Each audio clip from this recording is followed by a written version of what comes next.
have government of the people, by the people, for the people. The fact that there are so many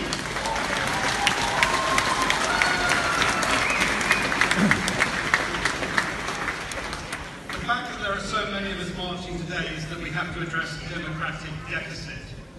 Education, sport and culture have no mandate from the public to implement the one school, two site model. Their proposal has been voted for twice by the states, but with no detailed planning or costing. Only now do we get to see some of the implications as they put more information and the flaws become apparent. For some of us, the only surprise that it has taken so long for the problems to emerge. And we do hear a lot about communication, but let me give them some free advice. Simply say the same thing multiple times in different formats with videos, leaflets, drop-ins is not communicating.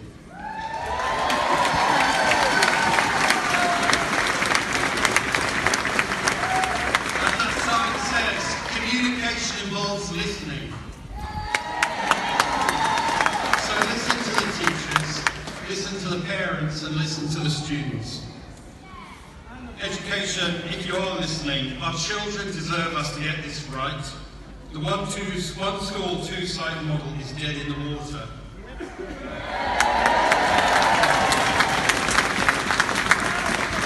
those deputies who supported education on those two previous occasions, changing your mind and supporting the Roquette is not a sign of weakness. It's a sign of strength. Please don't make this an election issue. The professionals have said repeatedly that the designs are not fit for purpose. Inadequate recreational areas, lunchtimes, overcrowding in the corridors, poor independent study areas for the sixth formers, and I could go on. But what the teachers have asked me to reiterate is that they're not concerned so much about the transformation of their working hours, lunchtimes, lack of parking space. The level of staff opposition is due to the impact on the learning and the students' mental health and well-being.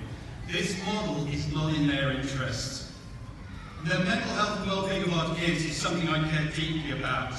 I ask all of you as parents, what do you want for your children? You want them to be happy and healthy. Yep. So how are we doing? We'll go and have a look at the Young People Survey and see how happy our secondary children are. What I took away from the results was that 56% of our secondary students are not happy. 57% of our students are not glad at who they are. 65% of girls are worrying a lot about exams and tests, and 55% of girls are worrying a lot about the way they look. What on earth are we doing? If we want our children to be happy and healthy, why are we failing them so badly?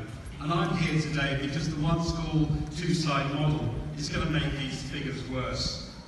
It's moving towards the creation of an exam factory, as we seem to be following the English model lock, stock and barrel by bringing Ofsted in and adopting Attainment 8 and narrowing our children's study choices. I don't know about you, but education is not just about qualifications. Yes, of course they're important, but it's about equipping our children with the skills and attitude to live a life well lived, and yes, employment.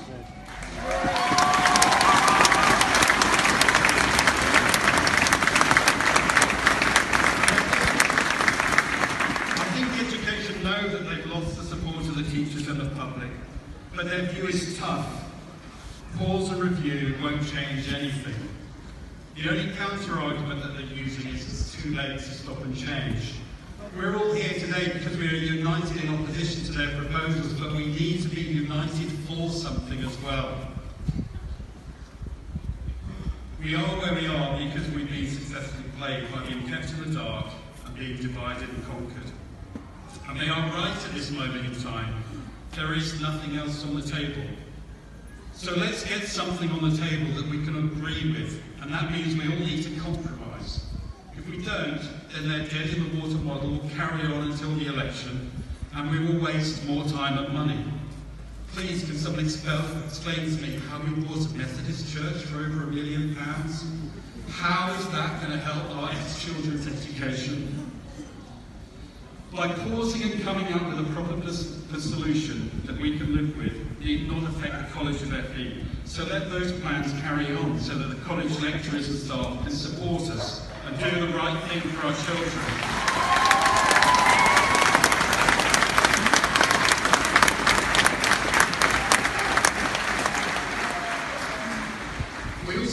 move on from selection. That is the past. If we try and refight that battle, then we will remain divided. There are only a few feasible options left, and it's not difficult to assess these. The first option is 3 11 to 16 schools with a sixth form attached to one of them. That would still give equality of opportunity. It's about access to that provision.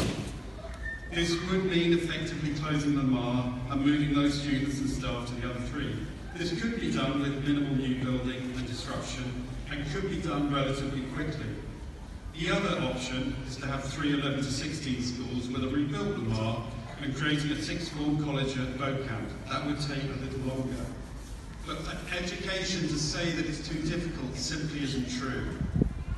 I know that myself and others are happy to put together a compromise model that we can all support. If anyone wants to talk to it, please reach out. And I'm going to finish now just by repeating a plea to education and the Assembly. Education, if you are listening, really put the child at the centre of your actions.